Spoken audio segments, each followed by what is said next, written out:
आज हम एमपीएसआई का सिलेबस और एग्ज़ाम पैटर्न देखेंगे। अभी जो इसका एग्ज़ाम है अप्रोक्स नवंबर में होने की मतलब की है पॉसिबिलिटी कि नवंबर में होगा ही, या नोटिफिकेशन आपका आ ही जाएगा या नवंबर या दिसंबर में आपका एग्ज़ाम हो ही जाएगा। ये आपका जो पुलिस कांस्टेबल है उसका फिजिकल होने के बाद ही आपका एमपीएसआई और जो पटवारी है दोनों एग्ज़ाम का नोटिफिकेशन हो जाएगा। तो हम आज एमपीएसआई का सिलेबस देख लेते हैं और एग्ज़ाम पैटर्न देख लेते हैं कि फिजिकल में क्या होगा और आफ्टरनून एवरीवन। आज हम एमपी पुलिस एसआई का सिलेबस और एग्ज़ाम पैटर्न देखेंगे। जो न्यू सिलेबस है उसके अकॉर्डिंग देखेंगे ना। इसका जो एग्ज़ाम है हमारा वो नवंबर में होने की संभावना है कि नवंबर में हो गई ही। इसका नोटिफिकेशन आपको 2 मंथ के बाद ही देखने को मिल जाएगा ना। तो हम इसका सबसे पहले एग्ज़ाम स्ट्रक्चर देखेंगे, जिसमें क्या जो एमपीएसआई का जो एग्ज़ाम स्ट्रक्चर है उसमें 2 होते हैं। एक तो टेक्निकल होता है, एक नॉन टेक्निकल होता है ना। जो टेक्निकल है उसमें जो एग्ज़ाम की ड्यूरेशन है वो कितने 2 आवर्स का होता है ना, 2 घंटे का होता है, जिसमें जो कंप्यूटर बेस होता है ना, और कितने मार्क्स का होता है 100 मार्क्स का। इसका मैं आपके साथ सिलेबस भी डिस्कस करूँगी। और जो नॉन टेक्निकल है उसकी टाइमिंग कितनी होती है, 3 आवर्स का पेपर होता है और मार्क्स कितने होते हैं 200 मार्क्स होते हैं। जैसे जो टेक्निकल होता है एग्ज़ाम, उसमें क्या टेक्निकल में आपको नॉन टेक्निकल का सिलेबस भी आएगा और टेक्निकल दोनों का आएगा। और जो नॉन टेक्निकल है उसमें आपको सिर्फ जो सेकंड पेपर है वही देना पड़ेगा। जो टेक्निकल है उसको पेपर फर्स्ट बोलते हैं और जो नॉन टेक्निकल है उसे पेपर सेकंड बोलते हैं, है ना। तो अगर आपको टेक्निकल फील्ड में जाना है तो उसके लिए आपको टेक्निकल प्लस नॉन टेक्निकल दोनों पेपर देने पड़ेंगे। पहला फर्स्ट पेपर और सेकंड पेपर दोनों देने पड़ेंगे। और जो नॉन टेक्निकल है उसमें आपको केवल जो सेकंड पेपर है वही देना पड़ेगा, है ना। और इसके बाद अभी पहले भी इसका फिजिकल होता था और अभी भी इसका फिजिकल होता है, जो कि कितने मार्क्स का होता है 100 मार्क्स का होता है। इसका भी मैं आपको बताऊंगी कि रनिंग कैसी होती है ना, भाला फेंक या गोला फेंक जो भी होता है, मैं आपको सिलेबस और सब चीज़ बताती हूँ। पेपर फर्स्ट देखेंगे जिसको टेक्निकल बोलते हैं, उसका सिलेबस देख लेते हैं ना।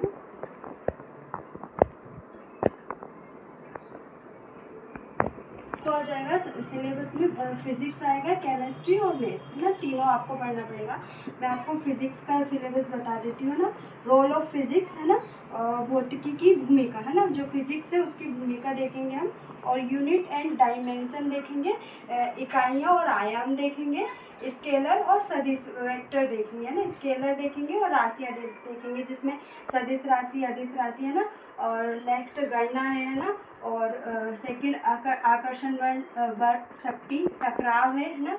और पदार्थ की तरल पदार्थों में गति, परिपत्र गति है ना। ये सारी चीज़ें हम क्या फिजिक्स का अंतर्गत देखेंगे, जिसमें हम इंग्लिश में भी इसको देख लेंगे और बायलिंगुअल दोनों लैंग्वेज में ना इसको पढ़ेंगे। नेक्स्ट प्रेशर है ना। प्रेशर के बाद हमें फोर्स पढ़ना है, बल और इलेक्ट्रिक करंट पढ़ना है हमको। इसके बाद हमें वर्क देखना है, पावर देखना है, एनर्जी देखना है, कार्य शक्ति और ऊर्जा है ना। उसके बाद हीट देखना है, गर्मी है ना। और उसके बाद ऊष्म प्रवेश की देखना है ना। और उसके बाद हमें पदार्थ का गुण देखना है ना। और तापमान देखना है, टेम्परेचर। उसके बाद आंतरिक ऊर्जा देखना है। और लास्ट टॉपिक रहेगा फिजिक्स का तरंगे और दोलन भी देखना है ना। अब हम फिजिक्स का केमिस्ट्री का सिलेबस देखेंगे। केमिस्ट्री में सबसे पहले हमें विश्लेषणात्मक रसायन शास्त्र देखेंगे, एनालिटिकल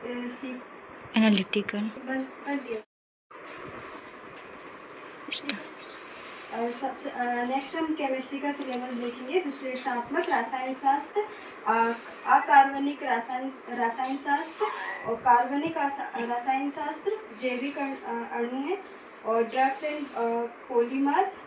उसके बाद भौतिक रसायन फिजिकल केमिस्ट्री देखेंगे। उसके बाद अम्ल, क्षार और लवण, एसिड, बेस और सोल्ट है ना। इसके बाद पदार्थ एवं उसकी प्रकृति देखेंगे। उसके बाद परमाणु संरचना देखेंगे, तत्व, यौगिक, मिश्रण है ना। उसके बाद धातु, अधातु, मिश्र धातु है ना। ये तीनों देखना है, धातु, अधातु और मिश्र धातु। उसके बाद रासायनिक प्रतिक्रिया देखेंगे, केमिकल रिएक्शन देखेंगे। उसके बाद गैसों का व्यवहार पढ़ना है हमें ना। और ईंधन का दोहन। टेक्निकल में ही मैथ का सिलेबस देखेंगे, जिसमें हमें समीकरण देखना है, बीजगणित देखना है ना, और प्रतिशत पढ़ना है, रेखीय समीकरण देखना है, अनुपात देखना है, समानुपात देखना है ना, समानुपात, मूल त्रिकोणमिति देखना है, लाभ प्रॉफिट एंड लॉस देखना है ना, और बहुपद और समीकरण देखना है, साधारण और चक्रवर्ती ब्याज दोनों देखने हैं ना, सरल माप और समय और कार्य देखना है, ज्यामिति देखनी है, गति और दूरी देखनी है ना, और इसके बाद केंद्रीय प्रवृत्ति के उपाय देखने हैं ना, साझेदारी देखनी है, पार्टनरशिप देखनी है ना, इसके बाद द्विघात समीकरण देखना है और औसत देखना है। मैथ में हमें इतनी सारी चीज़ें हैं ना वो पढ़नी है।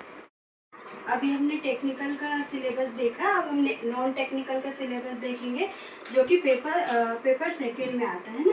इसमें क्या क्या आता है, हिंदी आएगा आपका, इंग्लिश आएगा, जीके और रीजनिंग है ना, 4 सब्जेक्ट रहेंगे।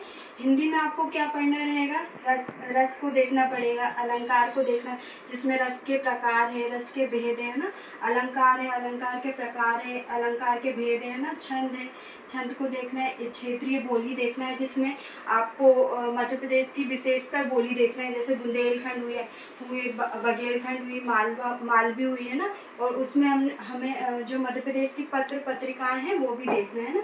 इंग्लिश में हमको क्या पढ़ना है, क्रिया पढ़ना है, क्रिया वर्ग देखना है ना, संज्ञा देखना है, सामग्री देखना है ना, कार्यात्मक व्याकरण देखना है ना। जीके में हमको साइंस देखना है। साइंस में हमें क्या, जो टेक्निकल में हमें देखना, जो हमारे सिलेबस में था टेक्निकल के, क्या था, फिजिक्स था, केमिस्ट्री था, और फिजिक्स केमिस्ट्री था, और इसमें हमें बायो भी देखना है ना, और इसमें हमें एमपी के भी देखना है, जिसमें एमपी के अंतर्गत फिजिकल डिवीज़न है ना, एमपी के सभी चीज़ें देखना है ना, हिस्ट्री देखना है, ज्योग्राफी देखना है, इकोनॉमिक्स देखना है, और मैं आपको इंडियन हिस्ट्री, इंडियन पॉलिटी और इंडियन ज्योग्राफी है ना, ये तीनों देखना है आपको। और रीजनिंग में आपको वर्बल देखना है और नॉन वर्बल देखना है ना, दोनों देखना है। अभी हमने एग्ज़ाम देखा था ना और सिलेबस भी देख लिया। अब हम फिज़िकल देखेंगे ना। फिज़िकल में क्या, सबसे पहले 800 मीटर जो दौड़ होती है, रेस होती है, रनिंग है ना, या मेल अलग होती है, फीमेल की अलग होती है, और जो पहले से ही किसी सर्विस में है उनकी अलग होती है ना टाइमिंग। जैसे जो 800 मीटर रेस में क्या टाइमिंग क्या होती है, 2 मिनट 40 सेकेंड क्या होती है, मेल की होती है, और फीमेल की कितनी होती है, 3 मिनट 30 सेकेंड की किसकी होती है, फीमेल की होती है। और जो पहले से ही सर्विस में है उसकी कितनी होती है, 3 मिनट 15 सेकेंड में आपको 800 मीटर रेस पूरी करनी होती है ना। और वर्टिकल जंप क्या होती है, वर्टिकल जंप में मेल की कितनी होती है, 13 फीट, और फीमेल की कितनी होती है, 10 फीट, और जो पहले से ही सर्विस में उसकी कितनी होती है, 10 फीट है ना। और थर्ड होती है शॉर्ट पुट होती है। जो हमने पेपर के बारे में, एग्ज़ाम के बारे में डिस्कस किया था कि 2 पेपर होते हैं। पेपर फर्स्ट टेक्निकल होता है, और पेपर सेकंड क्या होता है, नॉन टेक्निकल होता है। ये हमने दोनों देख लिए थे, और इसका सिलेबस भी देख लिया था हमने। जैसे जो टेक्निकल है उसमें तीन जो होते हैं सब्जेक्ट होते हैं, फिजिक्स होता है, केमिस्ट्री और मैथ होता है।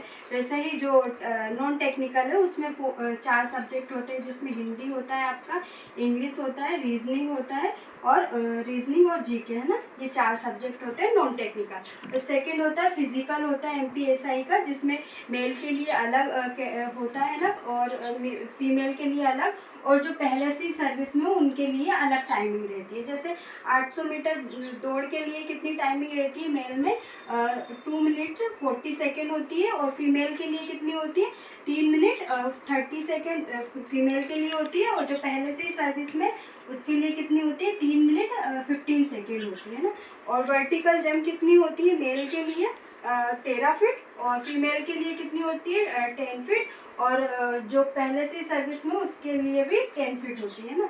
और शॉर्ट पुट कितनी होती है, 9 फीट होती है, जो कि अगर केजी में इसकी बात करें तो 7.260 केजी होती है ना मेल के लिए, और फीमेल के लिए कितनी होती है, 15 फीट, जिसमें 4 केजी होती है ना।